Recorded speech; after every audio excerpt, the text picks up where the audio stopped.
Hello, today I'll be presenting to you my assignment 2 document.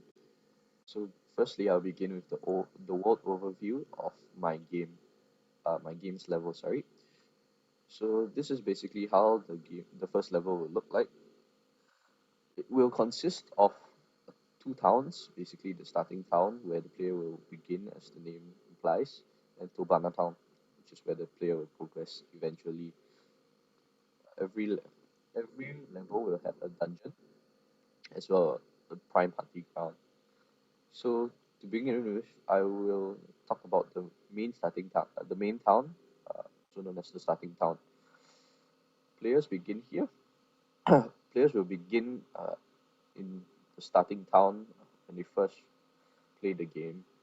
So what towns are basically safe zones where no fight can occur. The only exception is when there is a game event, something like a town siege, attacks by monsters on town, special events.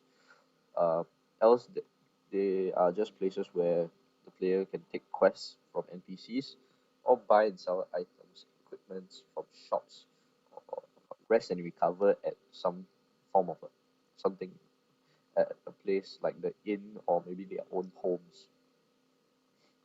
So outside the town, uh, indicated by the green, the darker green, where monsters periodically spawn.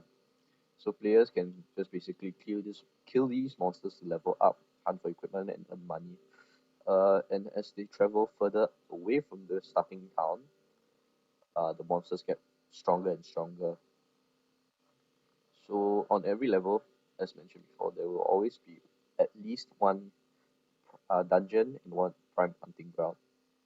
So what prime hunting grounds are basically a special location every level where monsters uh, give more money, experience. These monsters also spawn faster and are a lot stronger to their regular counterparts. The monsters also have a higher drop rate for rare items and equipment. Why these areas are actually exist in the level is to aid the player and give them a form of alternative as to leveling. Of course, these prime hunting grounds are designed to be not as effective after a specific levels, uh, and where at that point quests would be much better. But these are to give them sort of an alternative, so that they do not have to continuously go on quests. I believe there are some players who prefer to just flat out grind monsters rather than take quests for EXP. So next we have the dungeon. Basically, this is where all players have to go to eventually to clear the level and move on to the next one.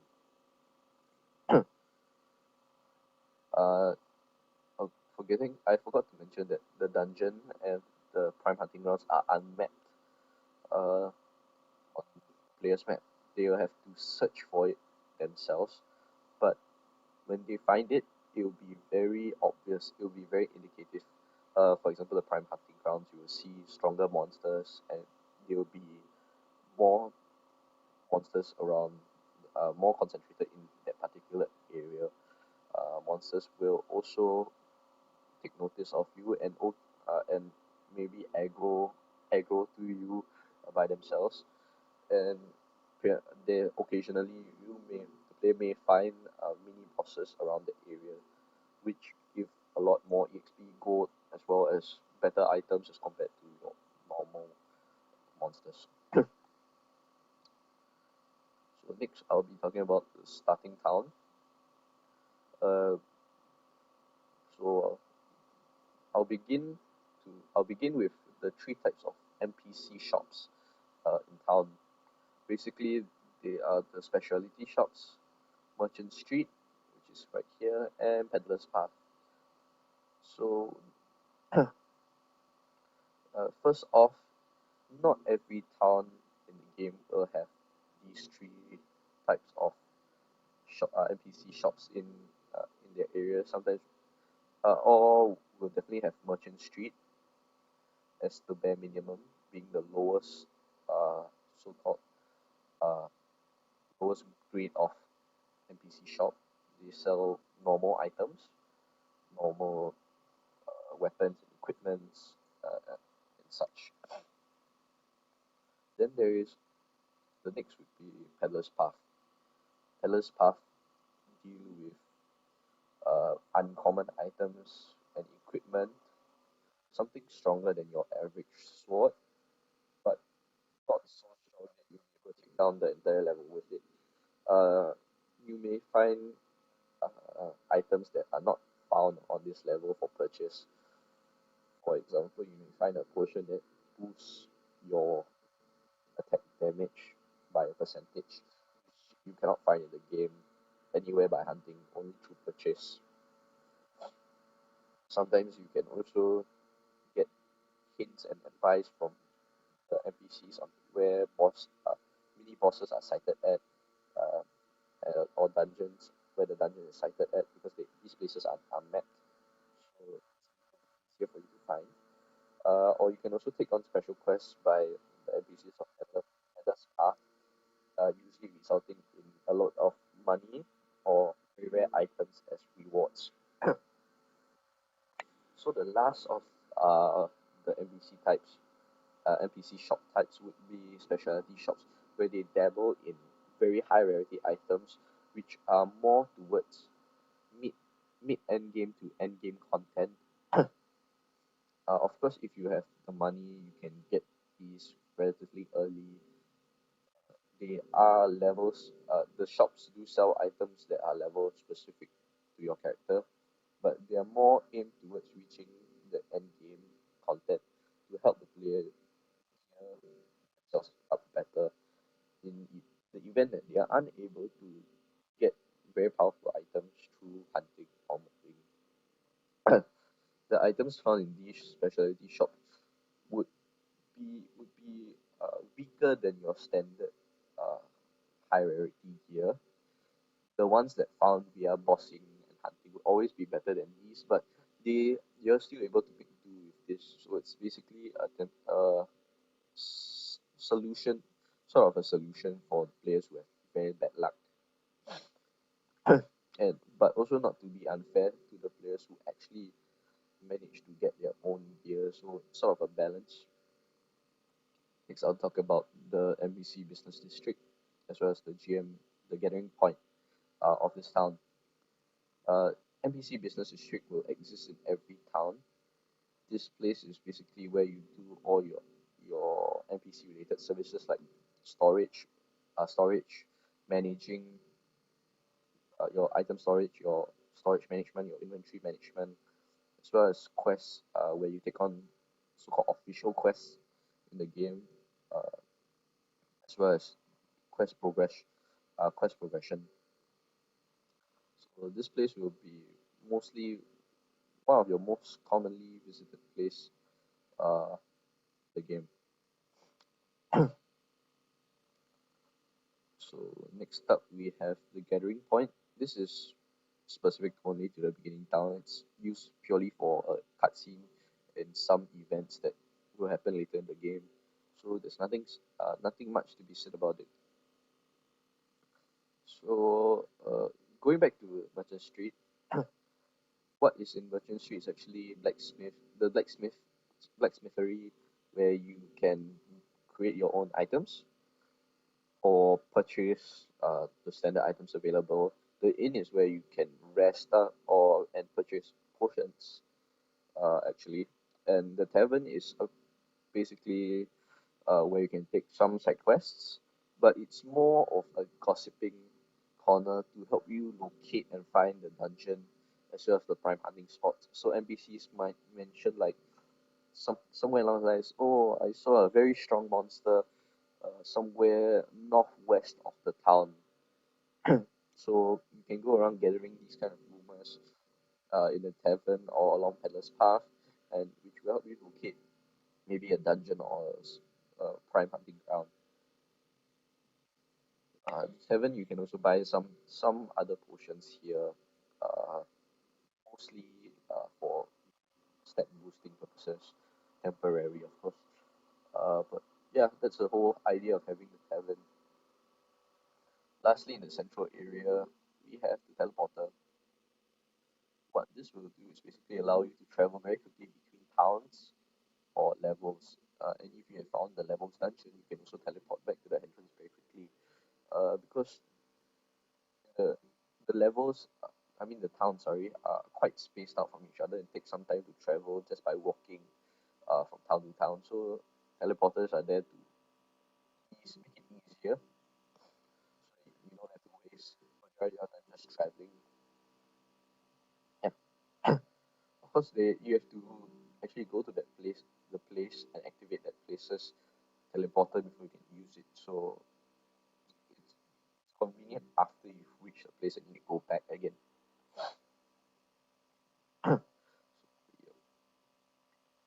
So lastly, talk about the dungeon, which is the prime focus for my assignment 3. I'll be building or mostly the dungeon because this is where the action takes place. So the dungeons are always the final challenge of every level in the game. The player must clear this dungeon by reaching the last room and defeating the boss that lives in it. Very, very standard cliche. So I'll first begin by mentioning that the dungeon, the entrance to the boss room, sorry, is guarded by a gate, which you have to turn activate switches to open it. These switches will be found in the monster houses. It's a You can call it a sub dungeon where the player has to kill waves and waves and progress through the monster house to get to the switch. And once the player enters the monster house, he can only teleport back to town using teleportation items or die to get out. Otherwise, the only solution is to activate all the switches that can be found in the room, sometimes one, sometimes many, uh, and or he can just sit there continuously killing the monsters that spawn. But of course, eventually he'll have to fail to regenerate, or he'll just die. So it's quite pointless to stay inside there if he cannot handle all the monsters easily. These monster houses also stand as sort of a gauge for the player to see whether they can take on the boss easily or not. If they have a lot of trouble with these monster houses and die from it many times trying, they're probably not going to defeat the boss anytime soon.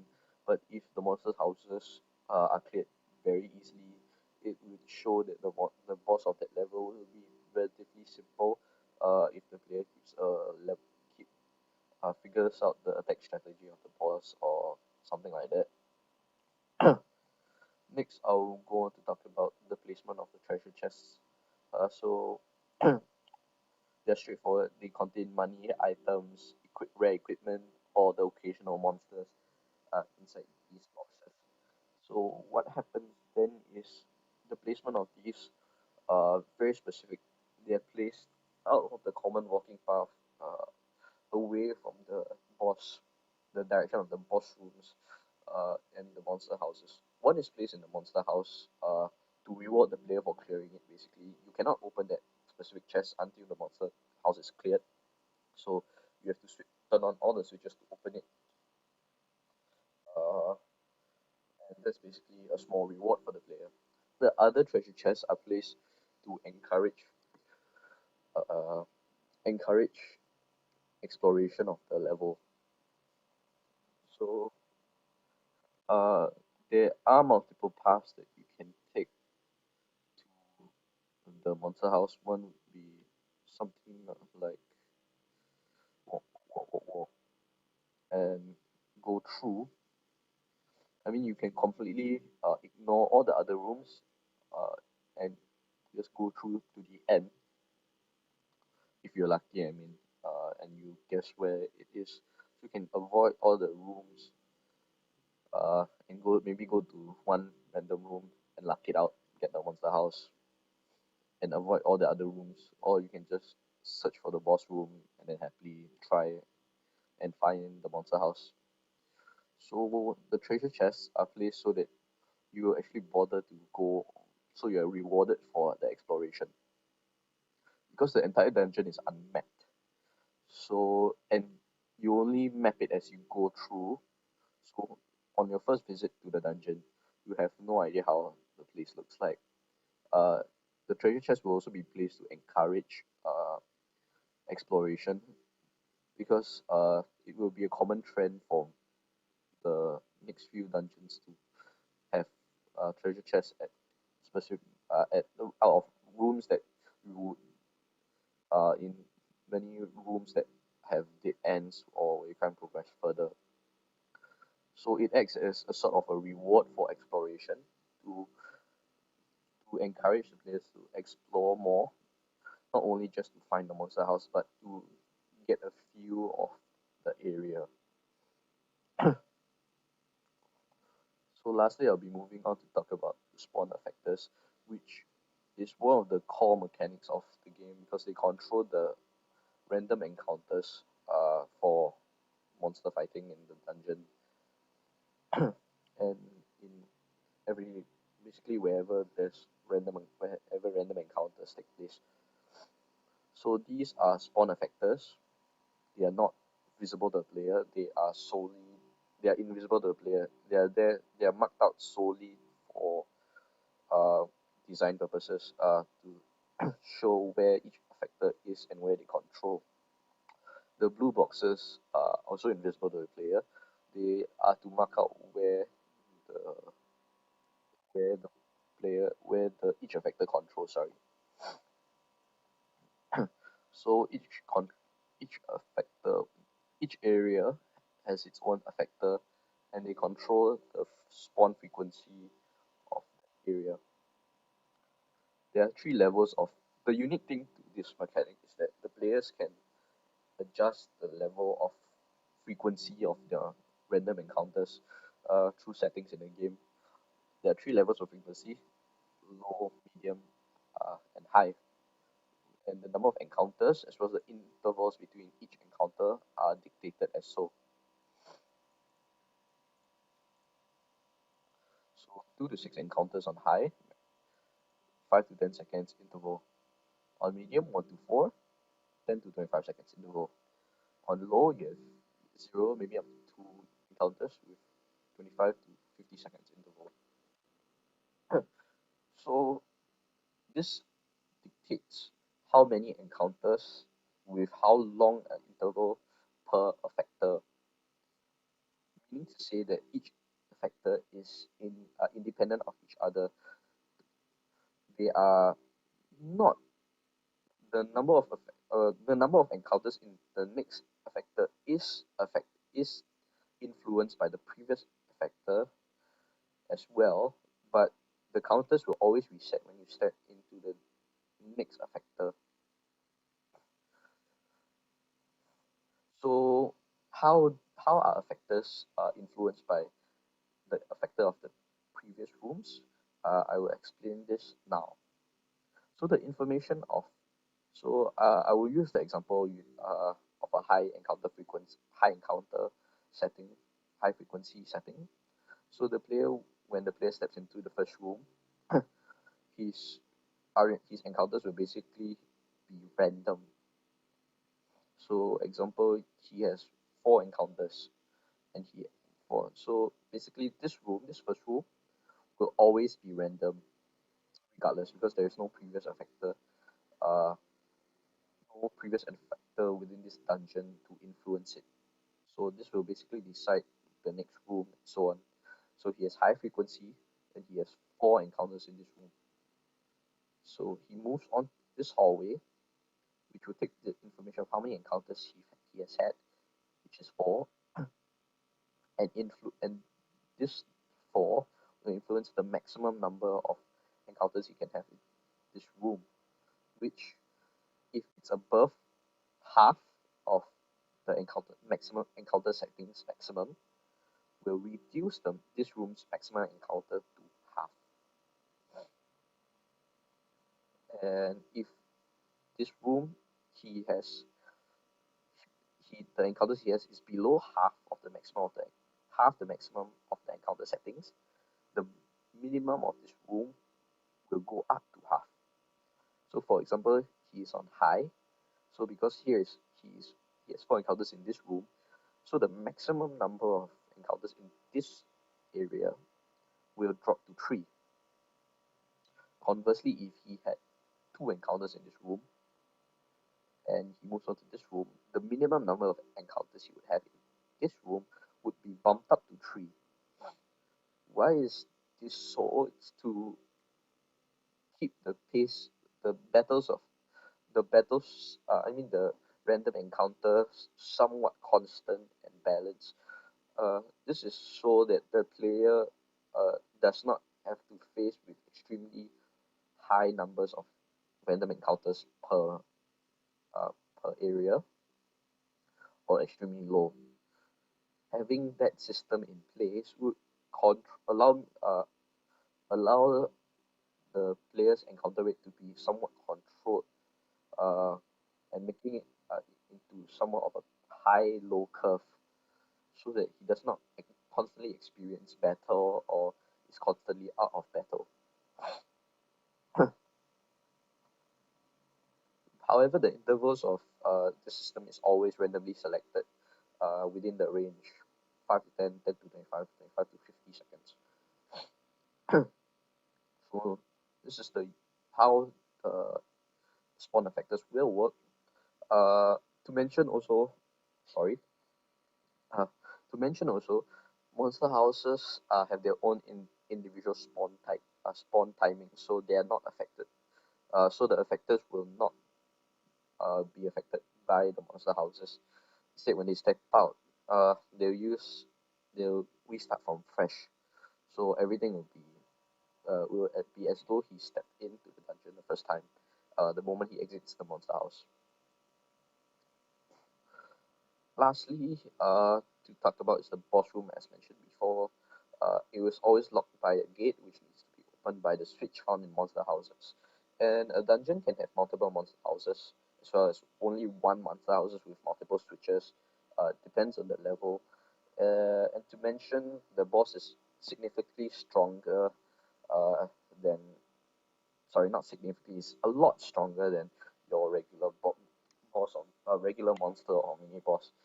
And it has a higher capacity for strategies. So depending on the abilities the boss have, for example, he's able to summon minions. He may throw waves of minions at you to distract and weaken you before trying to sneak up on you and attack. So they will employ strategies.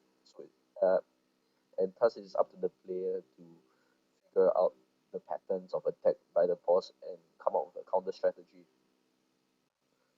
So whenever the gates open, it will always trigger a cutscene for the respective boss. And these cutscenes are not just are to introduce the boss and give some hint of how the boss will fight later on in the game. For example, it will be shown that the boss is waving around a very large axe. It will hint that the boss uses not only uses the axe but very wide attacks. If the boss is holding up a staff, goes to show that he might be a form of mage, something like that. So next is just a little bit more on the treasure chest that's found inside the dungeon. Is that uh, as mentioned before, they will always be hidden away from main paths. You will require a lot of diligence to find them, and they can contain very high items or monsters that ambush the player. Yeah. So with that said, I end my presentation. Thank you.